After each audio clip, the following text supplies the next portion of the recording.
Willow Creek, Oregon, wasn't the kind of place where people disappeared. It was the kind of place where everyone knew each other's dogs by name, where Main Street still had a soda shop, and where the annual spring dance at the high school gym felt like a holiday. March 27, 2014, was one of those rare warm nights when winter finally gave in. Parents took pictures on front porches, girls posed in dresses that shimmered under porch lights, and music from the DJ booth echoed down the quiet neighborhoods like a promise of something memorable. 17-year-old Rachel Menard wasn't planning to go. She had said so to her mom earlier that week. She didn't like loud crowds or social events. But something changed the day before. Her art teacher had convinced her.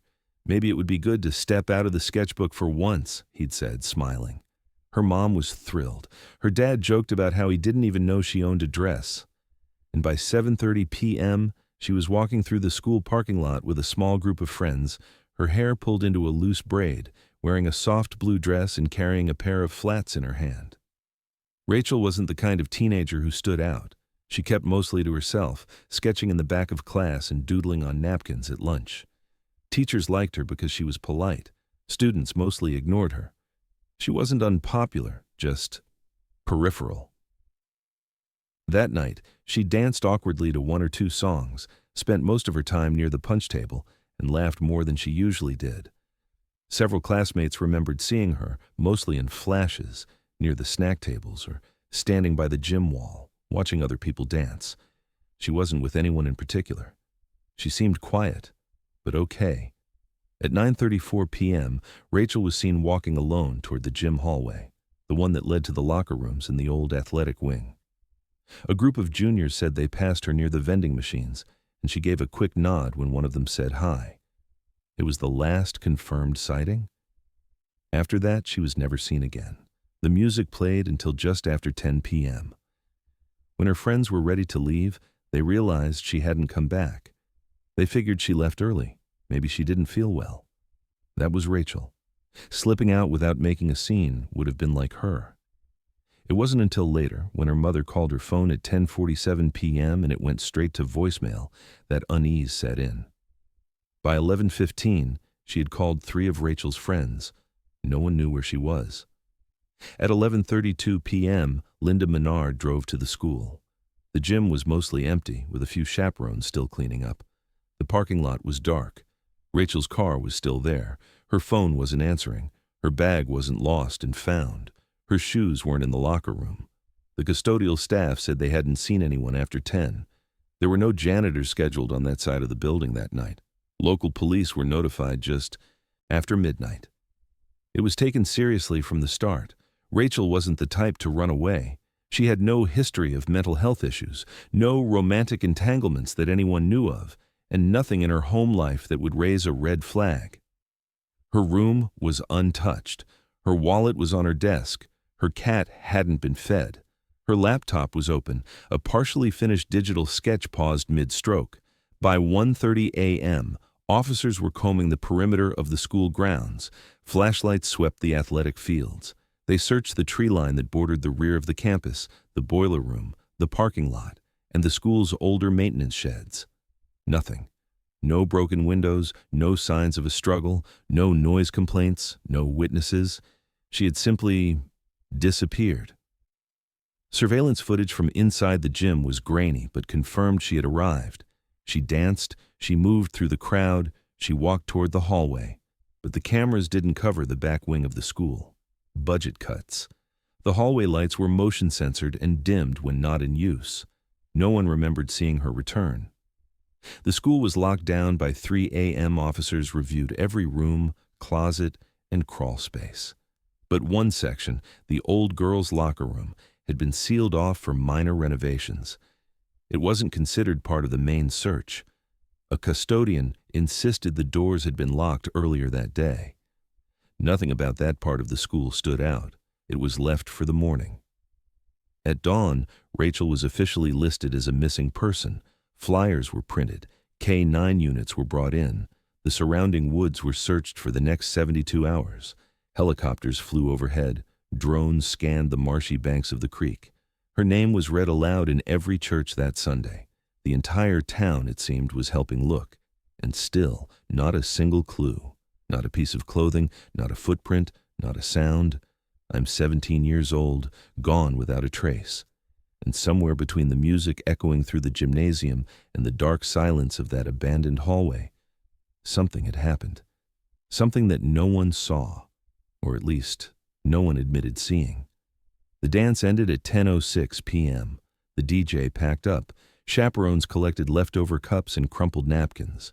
Students trickled out in groups of 3 or 4, arms linked, heels in hand, laughter echoing across the emptying gym. No one noticed Rachel Menard was gone. Not at first. It wasn't until Shelby Grant and Ava Cortez, 2 of Rachel's closest classmates, realized she hadn't been with them for almost an hour that the mood shifted. They checked the bathrooms, the hallway. Outside near the benches, no reply to their texts. Her car was still in the lot, untouched. They assumed maybe she'd gotten a ride home, maybe hadn't felt well, maybe her mom had picked her up. It was easy to explain away, but something felt off. By 10:45 p.m., Rachel's mother had already called twice. Both times it rang once, then went straight to voicemail. By 11:04, she was sitting in her car outside the school, parked under a flickering streetlight, looking out at a completely dark building. The doors were locked, no staff in sight. She called again, still nothing. She tried the back entrance, still locked. That's when she called 911. The dispatcher logged the call at 11:17 p.m. It was classified as a non-emergency welfare check. Within 15 minutes, a squad car was dispatched. Officer Nate Callahan arrived at 11:31. Linda met him with shaking hands. Her daughter hadn't come home. Her phone was off. Her car was still here. She hadn't left a note. She wasn't answering anyone. At 11:32 p.m., the incident was upgraded to a missing persons alert. By midnight, the assistant principal arrived with keys, unlocking the gym and adjacent wings. They swept the hallways, checked bathrooms, the front office, locker rooms, classrooms, nothing. No sign of a struggle, no personal belongings left behind, no clear point of exit. But the entire west corridor, the one leading to the old athletic wing, hadn't yet been reopened.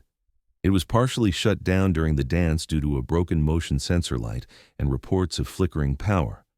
At 12:43 a.m., a second officer spotted something behind the west side locker rooms near a short emergency exit corridor most students never used. The hallway was narrow, dimly lit, and barely wide enough for 2 people to pass through. At the very end of it, tucked in the shadow of a rusted utility panel, sat Rachel's phone. Screen cracked, powered off. Next to it was a single ballet flat, worn but clean, with a faint smudge of dirt along the sole. It was the first and only physical evidence found that night. No signs of Rachel, no blood, no drag marks, no scuffing on the walls. Her other shoe was missing. The back door exit, which opened into a service alley behind the gym, was latched from the inside. It hadn't been opened during the evening, according to the alarm logs. If Rachel had left that way, she wouldn't have triggered any sensors. At 1:05 a.m., detectives were alerted. Sergeant Wendy Myers with the Willow Creek PD took over the scene. She ordered the perimeter expanded to include the surrounding service roads and drainage ditches. Dogs were brought in by 3 a.m. They picked up a scent trail that led from the hallway to the locker room, and then abruptly stopped. Volunteers arrived before dawn, parents, faculty, neighbors. Search grids were mapped. The surrounding fields were combed inch by inch. Rachel's phone was taken in as evidence, but without a passcode and with the battery dead, they had to wait for a warrant to unlock it through her cloud backups. That process would take days. Her last known text was at 9:32 p.m., a photo sent to Shelby from the punch table. She was smiling. Normal. Rachel's locker was opened. Nothing inside was unusual. No notes, no signs she was planning anything. Her school bag was never found. The West Locker hallway became the focal point. That area hadn't been used in weeks. Construction barriers had been placed outside 2 of the adjoining rooms. One janitor later said the lock on the girls' locker door would often jam if it was shut too hard, but no one thought to mention it that night. The hallway lights had reportedly shorted out earlier that week. By morning, the power to that section had been manually cut for electrical work. Linda stayed at the school all night. She paced the gym, sat outside the principal's office, refused to leave. Her husband, Mark, showed up at 4:20 a.m. after closing up his shift at the mill. He looked for his daughter the way only a parent can, quiet, steady, checking behind dumpsters, calling her name into open fields, hoping for a sound, any sound. None came. By the time the sun rose, Rachel's disappearance was already circulating through local news. A well-loved, quiet girl was missing from a school dance. The headline felt surreal. It was the kind of thing that happened somewhere else, not here. And yet, here they were, grappling with the idea that a girl could walk into a school full of people and vanish without a single scream, without anyone noticing the moment she left the world behind. Whatever happened to Rachel Menard that night had started in silence, and by morning, that silence had become deafening. By sunrise, the Menard home was no longer a quiet place. The kitchen table had become a command post, flyers, printed maps, highlighters, and 2 cell phones constantly buzzing. A pot of coffee burnt on the stove, untouched. Linda sat at the edge of the counter with a notepad in her lap, writing names of people she needed to call, friends, old teachers, anyone Rachel might have reached out to. Her husband, Mark, stood at the front window, staring out toward the pine-lined road, waiting for headlights that never came. It had been less than 12 hours, but the house already felt like it was holding its breath. Detectives arrived just after 9 a.m. The lead investigator, Sergeant Wendy Myers, sat with Linda at the dining room table. She asked about Rachel's habits, her social circles, her mental health, and whether she had ever run away. Linda shook her head before most of the questions were even finished. No drugs, no history of self-harm. She wasn't reckless, she wasn't depressed, she wasn't the kind of girl who snuck out. She liked structure, she liked quiet, and she never went anywhere without telling someone. Mark pulled a box down from the closet, Rachel's school projects, drawings, and her first art award from 5th grade. He wasn't sure what he was looking for. Something out of place. Something that might mean something now that it hadn't before. He brought out her old journals, the ones from middle school, but they were filled with nothing more than sketches of animals and song lyrics. He wasn't ready to admit it, but he was already searching for closure in a space that still expected her to walk back in the door. By noon, security footage from the school had been reviewed. It confirmed Rachel's arrival just before 7:40 p.m. She entered through the front doors with 2 friends, stayed near the gym floor, danced briefly, and laughed awkwardly. At 9:30 p.m., the camera captured her leaving the gym toward the hallway that led to the locker rooms. She passed through the frame and never returned. There were no other cameras covering that section of the building. That single gap became the center of everything. Police questioned over 80 students in the first 48 hours. Teachers, chaperones, custodians. Everyone had the same story. Rachel was there. She was normal, then she wasn't. A few kids mentioned seeing her near the vending machines, alone. One student claimed she looked upset. Another said she seemed off. But teenagers are notoriously unreliable narrators. The details changed with each retelling. Soon, the rumors began. Some said Rachel had a secret boyfriend. Others whispered she was pregnant. There were stories of a prank gone too far, a dare, or even a hazing ritual. A few students floated the name of Kayla Bentz, a former best friend turned distant classmate who reportedly had a falling out with Rachel the previous semester. Nothing concrete, just fragments, hearsay, half-remembered interactions twisted by gossip and grief. Online forums exploded with speculation. Local Facebook groups filled with theories and blame. Strangers from other towns were suddenly experts in Rachel's psychology, her family dynamics, and the school's alleged negligence. The Menards tried to tune it out, but it seeped in anyway. It always did. Mark stopped going to work. He was a carpenter and ran a small independent contracting business. He put every project on hold and began organizing search parties. He printed maps of the surrounding forest, marked out trailheads, marked where the dogs had lost the scent. He borrowed a friend's drone, walked miles each day with a backpack full of supplies, shouting her name until his throat went raw. He kept a list of places they hadn't checked. He updated it every night, even when the list stopped getting shorter. Linda couldn't bring herself to leave the house. She kept the porch light on, kept Rachel's room exactly as it had been, bed unmade, desk cluttered, sketchbook left open. Every night she opened Rachel's laptop, scrolled through old drawings and half-finished digital pieces, looking for something that might explain what had happened. But there was nothing. Just art. Just a normal girl's life, frozen in time. The police worked around the clock. Bloodhounds were brought in again. Forensic teams returned to the school. They pulled the lockers apart, tested the floor for latent prints, checked crawl spaces and ductwork. Nothing. The phone was finally unlocked but offered no new information, just routine texts, photos from the dance, and a few missed calls from her mother. No deleted messages, no hidden folders, no evidence of anyone tracking her or luring her. Theories continued to multiply. A transient passing through town, an accident covered up by scared students, a staff member with something to hide. Or maybe she'd left willingly, though no one could explain why a girl would leave behind her car, her shoes, and her entire life. The case started to fray, not just from the pressure of too many voices, but from the lack of anything solid to hold on to. No confirmed sightings, no witnesses, no evidence of foul play. Just a timeline that ended in a hallway with a dead phone and one missing shoe. By the end of the first week, the search radius had expanded to include riverbeds, hiking trails, and abandoned properties. Mark refused to stop. Every morning he left at first light. Every evening he returned covered in dirt, silent. Linda watched from the window. Sometimes she would stand on the porch with a thermos in her hands, but he always shook his head before she could say anything. Not today. Not yet. Hope, it seemed, was still stronger than grief, but the hours kept passing, and the silence kept growing. By late April, spring had settled back over Willow Creek like nothing had ever happened. The trees bloomed, the town moved forward. But Rachel Menard was still gone. The school reopened after spring break. Teachers returned to their routines.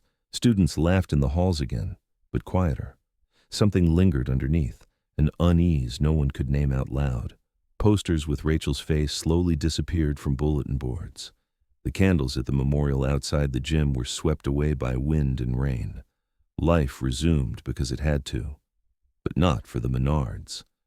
Mark refused to take down the search maps in the garage, red pins scattered across the region like tiny wounds on skin no one could heal. He still went out almost every day, driving gravel roads, walking through brush, and checking old mining cabins deep in the woods. Linda barely left the house. She became quiet and hollow, moving from room to room like she was looking for something but never finding it. A scent, a shadow, a presence. Rachel's toothbrush was still in the bathroom. Her sketchbook is still on the desk. Her laundry was folded on her bed. The investigation continued, at least on paper. The lead detective filed weekly updates, but there was little to report. Phone records were exhausted. Social media was scrubbed, analyzed, and archived. Surveillance from local businesses in a 5-mile radius was reviewed, frame by frame. No leads. The locker room hallway was examined again, with more detail this time. But still, nothing. In early May, a janitor named Lewis Carver reported a faint odor in the west wing of the gym. Something musty, he said. Not rotten, but wrong. He assumed it was mold. That section of the building was old and poorly ventilated. He filed a maintenance request. The report was logged, but no one followed up for 3 weeks. When they finally checked, nothing was found. The locker rooms were cleaned and the vents inspected. No structural damage, no visible cause. It was added to the long list of dead ends. 2 weeks later, cadaver dogs were brought back to the building. They swept the entire gym, including the old athletic wing. The dogs alerted once near a drain outside the locker room, but then moved on. Investigators chalked it up to residual scent, too old to be reliable. A thermal drone sweep was also ordered, looking for any hollow pockets or anomalies in the walls. It came back clean. At one point, the family turned to a psychic, a woman from Portland who'd worked on other missing persons cases. She walked the perimeter of the school grounds with her palms outstretched, whispering phrases the officers didn't record. She told Linda she felt Rachel was close, that she had been near water, and that there was a metal box that should never have been shut. Investigators thanked her, documented the conversation, and moved on. Nothing about the statement could be acted on. In June, a new rumor surfaced. Someone claimed Rachel had run away to California, that she'd been spotted in a shelter in Redding. A teenage girl with long brown hair, quiet, said her name was Ray. Officers followed up. It wasn't her. The girl didn't even resemble Rachel beyond the hair color.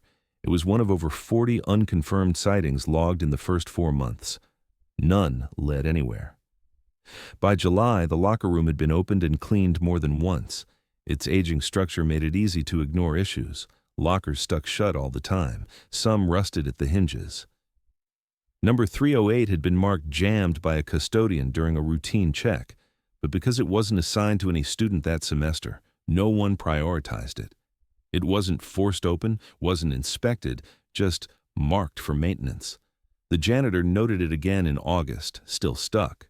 Still a low priority. The case file grew thick with reports, but thin on leads. Every potential suspect had been cleared. Kayla Bentz, Rachel's former friend, had been questioned twice. Her alibi checked out. Her phone showed no unusual behavior.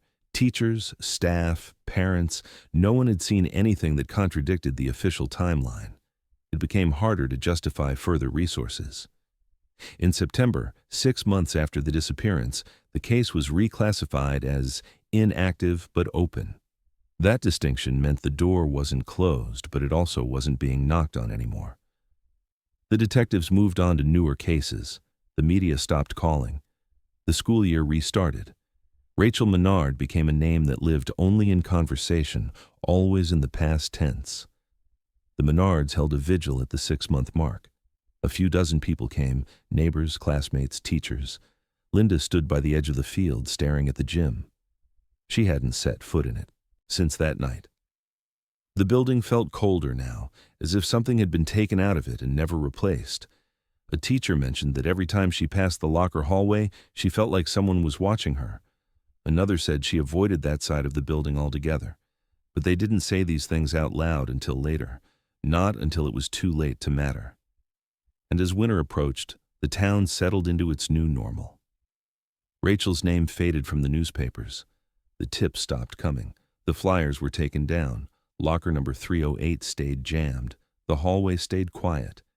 And somewhere behind that silence, behind those thin, aging walls, the answer had already been waiting.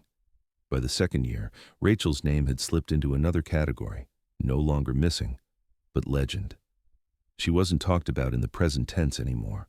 Her picture still hung in the main office, framed between a school award and a plaque from the class of '08, but students walked by it without stopping. The new freshmen didn't know her face. Most had only heard fragments of the story, told in whispers, passed down like a cautionary tale. A girl vanished during the spring dance. No one saw, no one heard. They never found the body. And over time, the details began to blur. At first, it was quiet, the silence of grief, of memory fading, but slowly, rumors grew in the cracks where the truth had worn thin. Teenagers dared each other to sneak into the West Wing after hours. Some said they could feel cold air leaking from behind the locker room doors. Others claimed the janitor refused to clean that hallway alone. One student, a sophomore 3 years younger than Rachel, said she heard a faint knock, 3 slow taps, from inside a closed locker while changing for volleyball practice. Her teammates laughed it off. She didn't. Locker number 308 was eventually labeled out of order and welded shut. Officially, it was due to rust and structural instability. Unofficially, no one wanted to touch it anymore. No one spoke about the way the hallway seemed colder, or how the motion lights flickered more in that section than anywhere else in the building. Teachers rolled their eyes at the rumors, but still avoided assigning that end of the locker room to students. There was no policy. It just became understood. Outside of school, the story changed with each retelling. Some said Rachel was taken. Others believed she ran away. A few insisted someone at the school knew more than they ever admitted. But as time passed and evidence never surfaced, the mystery hardened into myth. And for the Menards, that only made it worse. Linda rarely left the house. The first few years she stayed busy, joining search groups, handing out flyers, and emailing detectives. But the leads stopped coming. The town moved on. The volunteers dwindled. And so, she withdrew. Her world shrank to the size of the living room, the kitchen, and Rachel's bedroom. She never changed the sheets. Never. Boxed up the clothes. She dusted the windowsill every week and kept the nightstand lamp plugged in, just in case. Mark tried to hold the rest of it together. He went back to work eventually. Quietly, slowly. He didn't talk about Rachel much, not because he had forgotten, but because he didn't know how to carry the weight of her in conversation anymore. Everything that could be said had already been said, and none of it brought her back. They never moved, not because they couldn't, but because neither of them could stand the idea of Rachel not knowing where to come home to. Linda said it once, early on, before she stopped saying much at all. She kept the mailbox clear, kept the porch light on longer than necessary, and set out a stocking for her every December. In town, people were kind. But kindness has an expiration date. Over the years, the Menards stopped being invited to gatherings. No one meant to exclude them. It just became easier that way. Less awkward, less sad. At school functions, people avoided eye contact. At the grocery store, they kept conversations short. What could anyone say, after all? Rachel became folklore. At sleepovers, kids told versions of the story that veered further from reality each year.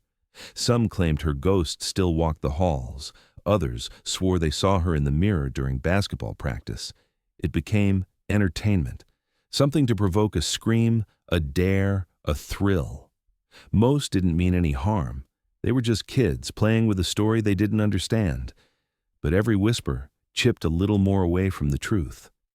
In 2019, on the 5th anniversary, a small group of students held a candlelight vigil outside the gym. They hadn't known Rachel personally, but they said her story haunted them. It was a gesture, thoughtful, quiet. Linda watched from her car. She never got out, just sat behind the wheel, watching the flickering lights from the edge of the lot, hands folded in her lap. By the 7th year, the hallway had been renovated, partially. New lockers were installed, but 308 remained sealed. The number plate was removed. A new vent was placed nearby, and most of the staff assumed that section had simply been repurposed for storage. The ghost stories died down as the students who remembered Rachel graduated and left town. A few teachers still spoke her name from time to time, usually in private, but no one expected answers anymore. Only quiet. And still, nothing had changed. No remains, no final clue, no confession. Her phone had long since been locked away in evidence storage. The forensic reports gathered dust. The case remained cold. Not closed, just stalled. Like the hallway itself. 10 years passed, then 11. And in the 11th spring since the dance, Willow Creek High began renovations again, this time larger, district-wide. Plans were drawn up to expand the gymnasium and repurpose the West Wing entirely. Demolition began in April. And that's when the locker was finally opened. By the spring of 2025, Rachel Menard's disappearance had become a footnote in Willow Creek's history. One of those stories that adults mentioned in hushed voices when they thought kids weren't listening. A new generation had cycled through the school. Most of the students now hadn't even been born when she vanished. Her name was no longer on the office wall. The framed photo had been moved to a basement archive.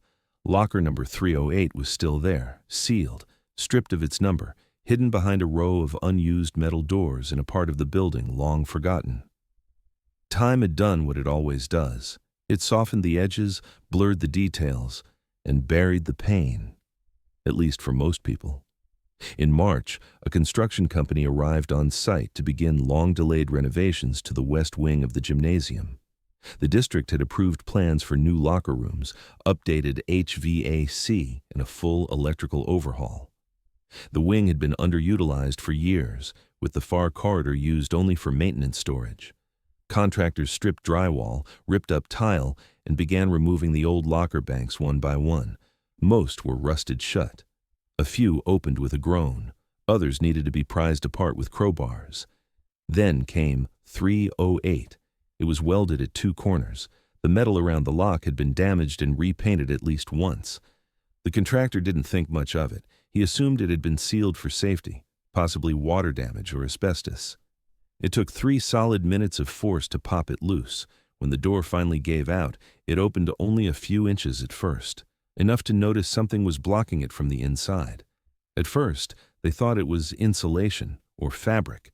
Someone said it looked like old athletic gear, but when the second worker tugged on the material, a shape shifted beneath it. The smell hit next, faint but undeniable. Rot.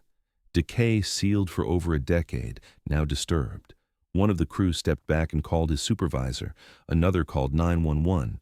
The site was shut down immediately. The local police arrived within the hour. Crime scene tape was rolled out across the old hallway.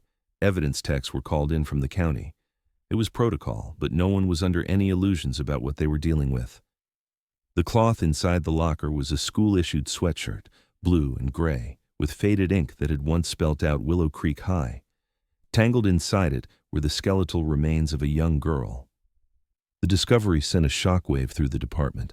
Within 12 hours, the remains were officially classified as human. Dental records would take time, but there was already little doubt. The body had been found inside a school locker, sealed, hidden, undisturbed since at least 2014. The coroner estimated the remains had been there for over a decade, with advanced decomposition suggesting the death occurred not long after Rachel had gone missing. Forensics confirmed it 2 days later. The body in locker number 308 was Rachel Menard. The hallway where investigators had walked so many times, where cadaver dogs had sniffed, where maintenance logs had mentioned a jammed locker again and again. All that time, she'd been there, just out of sight, inches away from where the search had ended. The town's response was immediate and divided. Some were horrified, others were devastated. But for many, the dominant emotion was disbelief. How could this have been missed? How does a girl die inside a school locker and go undiscovered for 11 years? Detectives reopened the case within 24 hours. It was no longer a missing persons file. It was a death investigation.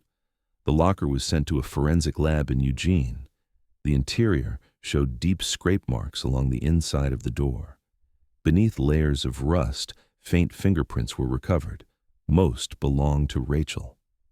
The most disturbing discovery came from her fingernails, traces of blood, tissue, and fibers, consistent with someone trying desperately to claw their way out. There were no signs of blunt force trauma, no fractures, no weapon. The cause of death was determined to be asphyxiation due to confinement. Rachel had suffocated inside the locker. It had been an accident, or at least that's what it looked like. But there was one problem. The locker had latched from the outside. Mechanically, the model of locker used in the school had a known defect.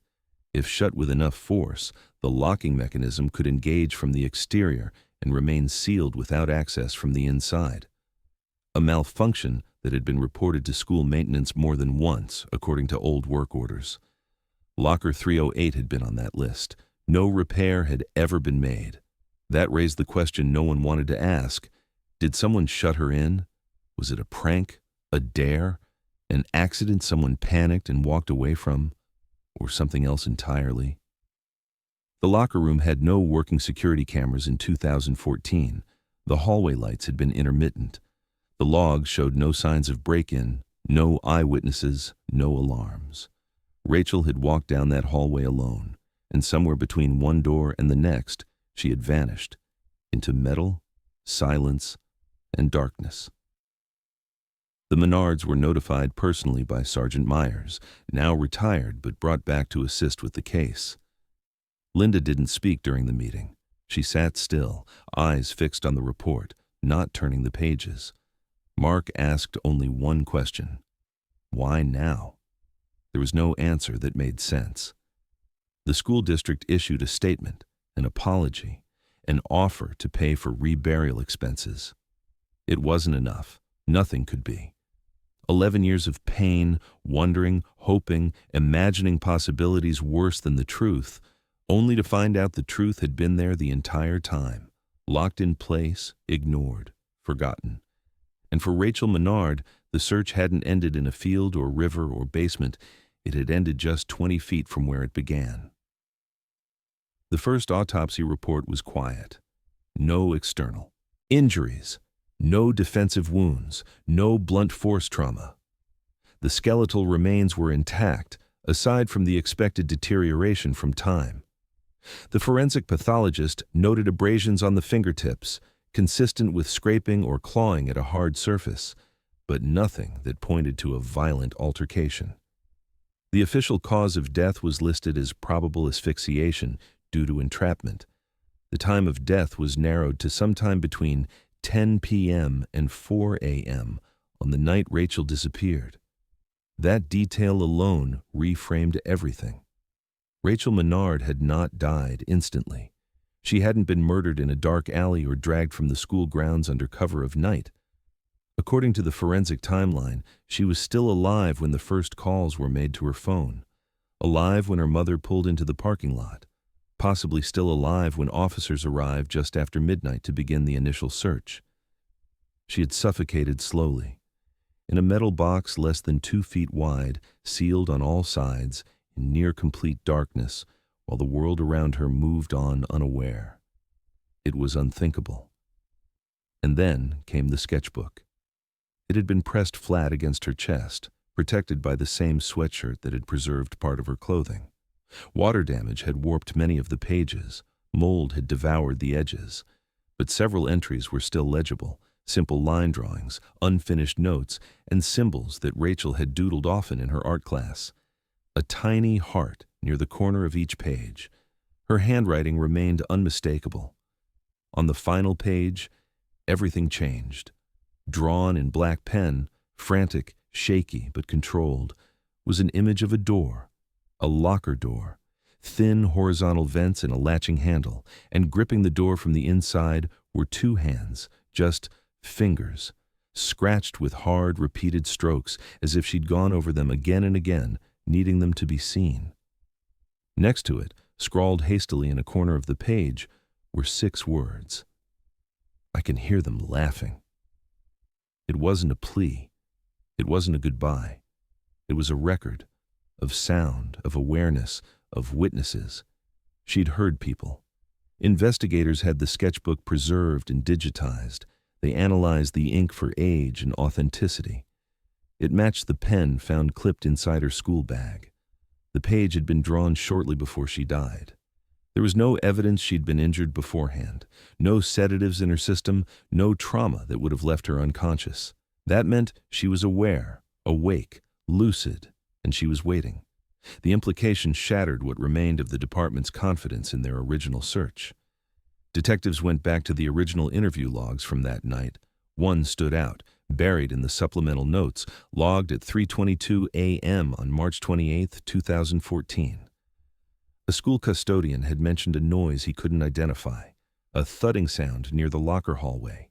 He assumed it was the HVAC unit kicking in. No one followed up. No one searched that specific locker. The time, it had already been marked as jammed. Another chaperone had casually remarked that she thought she heard footsteps after the dance, but believed it was janitorial staff cleaning up. The motion lights hadn't gone off immediately, but no one checked. There was no security footage of that section, no alarms tripped, no reason, they believed, to assume anything was wrong in that corridor. Now, every oversight carried a new weight. For Rachel to have drawn that image, she had to have known where she was. She understood she was inside a locker. She knew she was trapped. She recognized the sound of people nearby, and she waited for help that never came. The locker itself, when tested, confirmed the flaw. If slammed hard enough, the latch would catch externally. The inside handle, meant to open with minimal force, jammed against the frame due to a warped hinge. Several reports in the years before her disappearance had noted this exact issue. The maintenance log showed it had been scheduled for replacement in the fall of 2013. The parts were never ordered. Technically, no crime had been committed, at least not by legal definition. There was no evidence she'd been forced into the locker, no DNA indicating another person was involved, but that only made the truth more disturbing. because it meant the silence surrounding her death wasn't caused by malice. It was caused by neglect. Rachel Menard had disappeared in a building full of people. She had died within reach of help, and she'd known it. The drawing from her sketchbook was released to the public at the request of her parents. They wanted people to understand, not just that she had been found, but how. They wanted people to feel what she had felt, the suffocating quiet, the helpless waiting, the sound of voices on the other side of the wall. Some said the release was exploitative, others called it necessary. But it changed everything. Online forums exploded with theories. New witnesses came forward, none with useful information, but all carrying guilt. Former students who remembered hearing banging didn't report. Teachers who joked about the haunted locker, never realizing the origin. And once again, the question resurfaced. How does a girl disappear in a hallway with people walking past on the other side? And more importantly, who knew? Because someone had to have been near that locker, someone had to have heard something, and someone, whether out of fear, guilt, or denial, chose not to speak. The investigation was no longer about how Rachel died. That part was heartbreakingly clear. She had suffocated in a malfunctioning steel locker, left unseen, unheard, and unmoved for over a decade. Now the question was different. How did she end up inside that locker in the first place? Who closed the door? It was a difficult question for law enforcement, not because there were too many suspects, but because there were none that made any sense. Rachel was a quiet, observant girl. Careful. According to friends and family, she wasn't the kind to wander into dark hallways alone, especially not at night, especially not into a part of the school that had been cordoned off for repairs. And even if she had, why open a locker? Why go inside? The locker wasn't large, barely enough space for a pair of gym shoes, a jacket, and a backpack. For someone to voluntarily climb in would have taken effort, unlikely, unnatural. But even if she had, for a dare, for a joke, or for any reason at all, the door would have stayed open unless someone shut it. With force. Because that model, according to a review by a structural engineer brought in during the reopened case, only locked from the outside under specific conditions. The internal mechanism, installed in the late 90s, was prone to jamming. If the door was slammed, even unintentionally, it would seal shut. The handle inside would spin, but the latch wouldn't disengage. There had been 4 reports of that issue in the 6 years before Rachel vanished. 2 of them were tied to locker number 308. Students had reported the locker sticking closed, once in 2010, and again in late 2013, just 5 months before Rachel disappeared. In both cases, custodians had to pry it open manually. Maintenance records showed the problem was logged, a repair ticket was issued. But it was never resolved. That failure was now a central piece of the investigation, because what began as a tragedy rooted in silence was starting to look more like a tragedy enabled by negligence, and possibly human choice. Detectives went back through the original witness list. This time, they weren't just looking for inconsistencies. They were looking for a motive.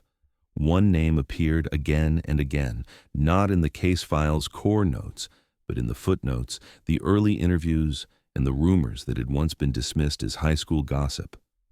Kayla Bentz. In 2014, she had been Rachel's best friend, at least until the fall semester of senior year. Then something shifted. They stopped sitting together at lunch. Rachel unfollowed her on Instagram. There was no documented fight, no formal report of bullying. But the social fracture was obvious. By the time of the spring dance, they hadn't spoken in months. Kayla had been in the hallway the night Rachel disappeared. It was confirmed in 2 separate interviews from that night, one from a student who saw her leaving the locker wing just before 10 p.m., and another from a faculty chaperone who remembered her slipping out of the gym and returning 10 minutes later, out of breath, claiming she'd been in the restroom. Back then, no one thought much of it. Now, it mattered. Kayla had since moved out of state. She was living in Spokane working as a pharmacy technician. No criminal record, no history of violence. But when detectives from Willow Creek PD contacted her for a voluntary follow-up, she agreed to meet without hesitation. The interview lasted 2 hours. Kayla admitted they hadn't been close when Rachel disappeared. She said they'd grown apart, nothing dramatic, just different people by senior year. She remembered seeing Rachel that night but insisted they didn't speak. Then, slowly, her tone shifted. She admitted she and a few girls had joked about scaring Rachel earlier in the night, said it was stupid, high school drama. She remembered Rachel going down the hallway alone. One of the girls dared someone to follow her and freak her out. She didn't say who shut the locker. She said she assumed Rachel was joking, that maybe she climbed in herself as part of the game. Maybe she thought it would be funny. But when asked directly if she'd been near the lockers when Rachel disappeared, Kayla paused. She didn't deny it. She said she didn't remember. It had been too long. But the timeline fits. Kayla left the gym at 9:39 p.m. Rachel's last confirmed appearance on camera was at 9:34. The hallway had no cameras. Kayla returned at 9:49. The locker had been sealed at some point during that window. The problem was, there was still no evidence proving Kayla closed the door. No fingerprints, no DNA. Nothing that could meet legal standards for charges. But what the investigation couldn't prove, the community quickly decided for themselves. The story leaked. Social media posts exploded. Her name was dragged across local pages, podcasts, and forums. Her old classmates debated every detail, every glance, every comment from 10 years earlier, as if they could piece together the truth by sheer volume. The court of public opinion moved faster than the law ever could. Kayla deleted her accounts. Her family declined interviews. She refused further questioning. And so, the central question remained unanswered. Had Rachel gone into the locker herself, not knowing it wouldn't open again? Or had someone else, even unintentionally, sealed her fate? The sketchbook drawing, those words, I can hear them laughing, haunted the case file. Someone had been there, within earshot, close enough to help. And whoever they were, they either didn't hear her or chose not to. What started as an accident was now tangled in silence, memory, and one increasingly painful truth. If someone had opened that door, even once, Rachel Menard might have walked out alive. When detectives reconnected with Kayla Bentz for a second interview, she didn't hesitate to talk. This time, her story changed. It wasn't a denial anymore. It wasn't forgetfulness. Sitting across from investigators, nearly 12 years removed from the night that fractured a small town, Kayla admitted what many had suspected. She said it wasn't meant to be cruel. She called it a joke. She and 2 other girls had followed Rachel into the west hallway that night. They'd seen her slip away from the gym. Someone made a comment about how weird she was being. Kayla said she didn't remember who. First brought up the idea, just that one of them suggested sneaking up on her. It wasn't a plan, she claimed, just something that happened in the moment. Rachel had opened one of the lockers, 308, they thought, and climbed inside with her bag, pretending to hide, maybe for fun, maybe because she thought they were playing along. Kayla said they closed the door on her and laughed. They knocked on it a few times, teased her, and then walked away. She said it was only shut for a few seconds, a minute at most. She said no one heard anything, no cries, no pounding, just silence. So they figured she'd gotten out, but Rachel hadn't. When investigators pushed Kayla on that point, she stayed quiet for a long time. Then she repeated herself. There were no screams, no sounds, nothing to suggest anything was wrong. They thought she left the locker and went back to the gym. No one checked. They didn't think they needed to. She said it never crossed her mind that the door might have jammed. That locker, number 308, was known to stick. That much had already been confirmed. What hadn't been confirmed was whether the door had ever been reopened after it was shut that night. Kayla said she didn't touch it again. She just left. Back to the dance, back to the music, back to normal. But the timeline didn't hold. Kayla had returned to the gym hallway at 9:49 p.m. A teacher, Mr. Hollis, placed her coming out of the west corridor, laughing with 2 other girls. That part matched. But when officers compared it with the estimated time Rachel entered the locker, along with the autopsy findings, it created a different picture. The internal clock of decomposition, ambient temperature, and tissue degradation had placed Rachel's time of death sometime between 2 and 3 a.m. That meant she was alive, breathing, in that locker for at least 4 hours after the dance ended, and still, no one heard her. Except, maybe, someone did. A former chemistry teacher, Mrs. Claudine Hartley, had never filed a report. She wasn't on duty that night, but she'd come by the gym briefly to pick up a box of supplies from the staff room after the event had wrapped. In 2025, hearing about the locker discovery in the news, she reached out to authorities voluntarily. What she told them had never been part of the original investigation. She said she remembered walking past the old hallway, dimly lit, mostly silent, and hearing a loud thump followed by what sounded like rhythmic knocking. 3 taps, then a pause, then 3 again. It lasted for maybe a minute. She assumed it was a janitor moving equipment. The idea that someone was trapped had never crossed her mind. That detail matched Rachel's sketch. I can hear them laughing. It wasn't written like a memory. It was written like a realization. A final moment of awareness, recorded in desperation. Someone was there, close, within earshot, laughing, talking, ignoring her, or not realizing what was happening until it was already too late. Investigators brought Kayla back in. They confronted her with the adjusted timeline, the estimated window of Rachel's death, the teacher's statement. Kayla didn't deny being there, but she didn't admit to hearing anything either. She said again, Rachel never cried out, never pounded, never begged. The hallway was empty when they walked away. Detectives believed part of her, but not all of it. They believed the prank. They believed she hadn't intended to trap her. But whether she'd realized what she'd done, whether she'd heard something, felt something, and ignored it, that was something they couldn't prove. Not legally.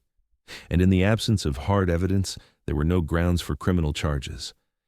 The district attorney reviewed the file. The official ruling was a tragic accident, no intent, no malice, just carelessness. A joke that turned into a death no one noticed until it was too late. But the community didn't see it that way. The news spread fast. The details, what Kayla admitted, what Rachel might have experienced, what could have been prevented, reignited the entire town. Online forums boiled over with anger, comment sections filled with accusations. Parents who'd sent their kids to Willow Creek High demanded resignations. A petition was circulated to have Locker 308 melted down, destroyed, and erased. But no one could erase the truth. Because in the end, it wasn't just about the locker. It was about the silence. The teacher heard the knocking but said nothing. The girls who walked away from a prank and never checked back. The staff who missed the maintenance requests. The investigators who searched the hallway but never opened the jammed door. Each one, on their own, is a small oversight. Together, fatal. And for Rachel Menard, it meant 4 hours in darkness. 4 hours waiting for someone, anyone, to take her seriously. What echoed through the investigation wasn't just guilt, it was laughter. The kind meant as a joke, the kind people forget. But she hadn't forgotten. She'd drawn it, named it, heard it through a metal door she couldn't open, and the people on the other side never heard her at all. Rachel Menard's death was officially ruled accidental. The cause was asphyxiation due to entrapment, manner of death, undetermined. The district attorney's office declined to pursue charges. No one could prove intent. There was no confession, no physical evidence of malice. And in the eyes of the law, the chain of failure, from a broken lock to a missed report to silence in the hallway, didn't amount to criminal responsibility. It was a tragedy. Nothing more. But for Rachel's mother, Linda, that ruling meant nothing. She filed a civil suit against the school district for gross negligence. Her lawyers outlined the ignored maintenance requests, the repeated reports of that locker's defect, the janitor logs, the teachers who heard sounds, but didn't act, and the administrative trail of warnings unheeded. The case never went to trial. It was quietly settled out of court, no details made public, no apology issued, just a sealed agreement and a confidentiality clause. Money doesn't fix silence.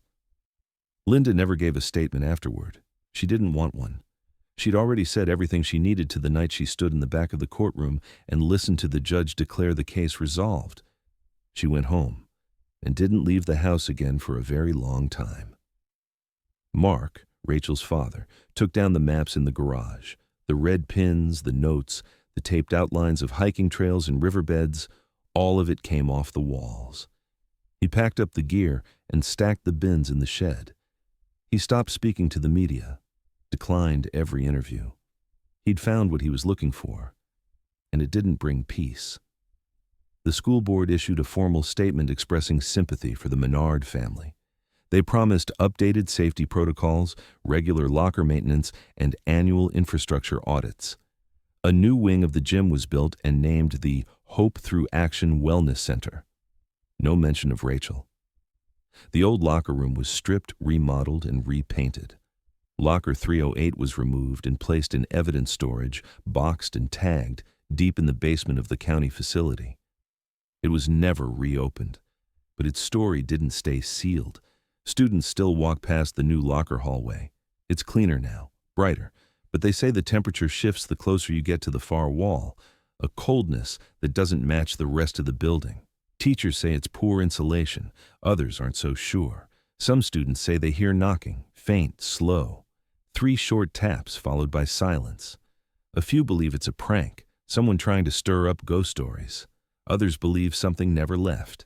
Each year, a few curious freshmen stumble on the old rumors. The drawing is from the sketchbook, the 6 words written in the corner of that final page. I can hear them laughing. Most don't believe it really happened. Some don't even know the name Rachel Menard. Time keeps moving, the school keeps functioning, but the space she disappeared into, what it means, still lingers. Linda kept Rachel's room exactly as it was, not because she was waiting anymore, but because she didn't know what else to do. The closet remained full. The sketchbook, or what was left of it, sat in a sealed bag in the top drawer of her dresser. She didn't look at it, but she wouldn't let it go. She refused every documentary offer, turned away every journalist. She said Rachel's story didn't belong to the public anymore. Mark built a small wooden bench and placed it beneath a tree at the edge of their backyard. No plaque, just a quiet place to sit. Every morning, he leaves a folded piece of paper there, blank, except for the date. He never says why. There are no anniversaries held in the gym anymore. No vigils, no memorials. The last one, in the 12th year, was attended by only a handful of people, 2 former classmates, a retired teacher, and the local librarian who'd helped Rachel with her art history paper. No one spoke. They just stood, holding candles, staring at a building that had once swallowed a life whole. In town, the case is still talked about, but never directly. People mention it like the weather, a cold front that passed through and left damage no one knew how to fix. Parents warn their kids not to goof off at school, to take things seriously, to report broken equipment, but no one says her name in those warnings. It's always implied, always just beneath the surface. The police consider the case closed. There are no new leads, no new theories, just an unanswered question suspended in the space between negligence and cruelty. A door that should have never closed, and a girl who waited behind it until the air ran out. What happened that night wasn't murder, at least not by legal standards, but something had died long before Rachel took her last breath, a sense of safety, of accountability, of trust, and those things haven't returned. Because the hardest part of a story like this isn't the ending. It's the fact that no one can say with any certainty that it won't happen again. And in the quiet moments, when the school is empty and the wind shifts just right, some say you can still hear it, barely above the hum of the lights. A soft knock, then silence, and no one talks about what they did or what they didn't.